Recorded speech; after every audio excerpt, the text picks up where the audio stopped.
अब देखिए ना, लहराता हुआ तिरंगा भी बनाकर दिखा रहे हैं। न सिर्फ ये धुन चल रहे हैं, बल्कि पहले लड़ाकू विमान, और जब धुन था लड़ाकू, अब जो धुन है वो आप सुन रहे हैं स्वदेशी। और इस धुन के साथ एक लहराते हुए तिरंगे को दिखाया जा रहा है। देखिए कितना दिलचस्प, कितना अद्भुत, और कितना इसके लिए सिंक्रोनाइजेशन चाहिए वो भी समझिए कि आपको धुन भी बजाना है, आप तिरंगे की तरह लहरा भी रहे हैं। स्वदेशी जिस धुन को भी फ्लाइट लेफ्टिनेंट एलएस रूपचंद्र ने कंपोज किया है।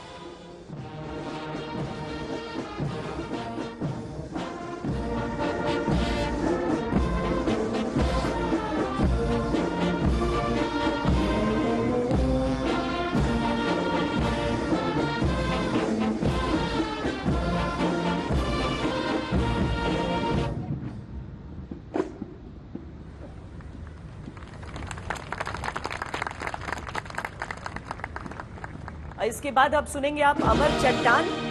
अमर चट्टान में आप भारत का नक्शा आप देख रहे हैं। विंग कमांडर अभिषेक, जिस तरह से फ्लाई पास्ट सबसे ज्यादा इस बार का एक तरह से हाईलाइट रहा 26 जनवरी के परेड का, आज भी जब हम इंडियन एयरफोर्स की इस परफॉर्मेंस को देख रहे हैं तो हम ये समझ सकते हैं कि एक एक धुन, उसके साथ बनती हुई एक एक आकृति भारतीय वायुसेना की उस ताकत को, उस संकल्प को दर्शा रही है।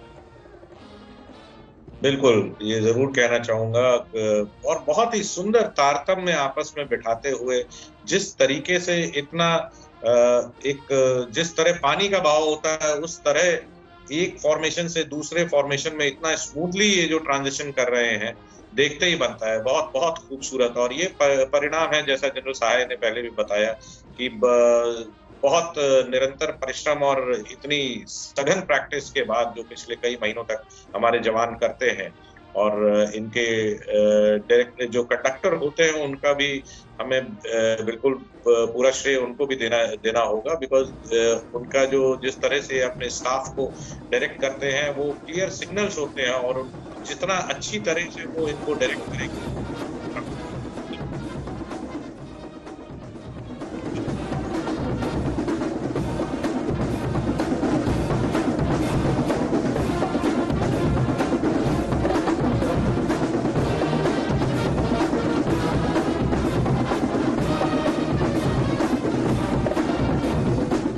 गोल्डन एरोज जिसे कंपोज किया है वारंट ऑफिसर सी के प्रतिहार ने, विंग कमांडर अभिषेक ये समझाइए कि ये गोल्डन एरोज क्या हम वही राफेल वाली स्क्वाड्रन को यहाँ पर समझ रहे हैं? यानी जो हम ताकत की बात कर रहे थे वो हम अब उस ताकत को देख रहे हैं जो आसमान में हमारी शान बढ़ा रहे हैं। सही कहा आपने, बिल्कुल। गोल्डन एरोज उस स्क्वाड्रन का भी नाम है, और उसी को दर्शाता हुआ ये हमारे एयर वॉरियर्स के शौर्य, पराक्रम और डिसिप्लिन को दर्शाता हुआ।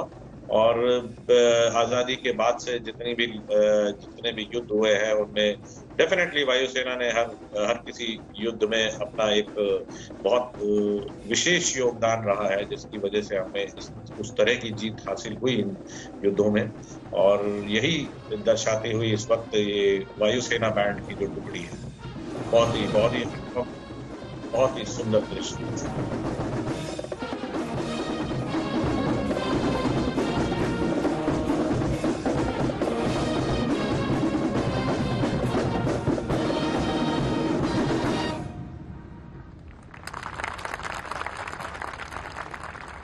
एयरफोर्स बैंड के ये धुन, जिसके साथ हर बार आप एक आकृति देख रहे थे, जिस आकृति को देखकर आप समझ सकते हैं कि धुन कौन सी बज रही है। और देखिए, जो राफेल के समय 2 स्क्वाड्रन हिंदुस्तान में है, तो उसी में गोल्डन एरोज की ये प्रस्तुति जिसे दिखाया गया। लेकिन अब एयरफोर्स के बाद नेवी के आने की बारी होगी। जैसे हम बता भी रहे हैं आपको कि एक प्रतिस्पर्धा रहती है, बहुत ही स्वस्थ प्रतिस्पर्धा रहती है कि किसका जो प्रदर्शन रहा वो सर्वश्रेष्ठ रहा, और चूंकि उसके लिए सम्मान भी दिया जाता है, तो अब नेवी का भी जो बैंड यहां पर आएगा उसमें झलकियां बीते सालों की, उन स्वर्णिम दिनों की भी रहेंगी। जिस तरीके से युद्ध में हमने जीत हासिल की है वो सारी चीजें रहेंगी। जनरल सहाय, अगर स्वर्ण जयंती की धुन के साथ शुरुआत होती है नेवी की, तो उसमें उस स्वर्णिम विजय वर्ष का एक उद्घोष भी रहता है, उन ऑपरेशंस का जिक्र भी आ जाता है जो भारतीय सेनाओं ने अंजाम दिए थे। बिल्कुल, और मैं एक और चीज बताऊं, ये बड़ा फ्रेंडली कंपटीशन होता है एयरफोर्स, नेवी और आर्मी में कि कौन क्या बनाएगा, क्या ट्यून तो तकरीबन सेम होती हैं, बट आकृति कौन कौन सी बनाई जाएंगी, एंड मोमेंट तक वो सीक्रेट रखता है। फ्रेंडली कॉम्पिटिटिव स्पिरिट, और हर बैंड अपना माहिर जो है, अपनी जो ट्रेनिंग की होता है वो दिखाने का, पूरी भारतवर्ष को, सब सिटीजन्स को दिखाने के लिए ये आज ये काम करें। तो देखते हैं कि नेवी वाले भी क्या बनाते हैं। नेवी का जो पहली प्रस्तुति हम बता रहे हैं स्वर्ण जयंती, जिसे कंपोज किया है जे रॉड्रिग्स ने।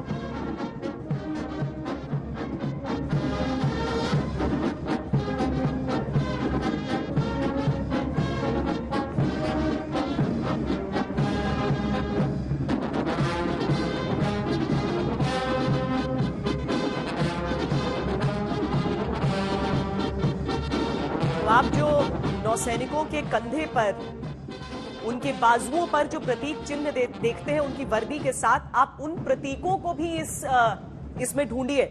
आप देखिए कि जब ऊंचाई से कैमरे के जरिए ये तस्वीर दिखती है तो आपको वो तस्वीर दिख जाएगी।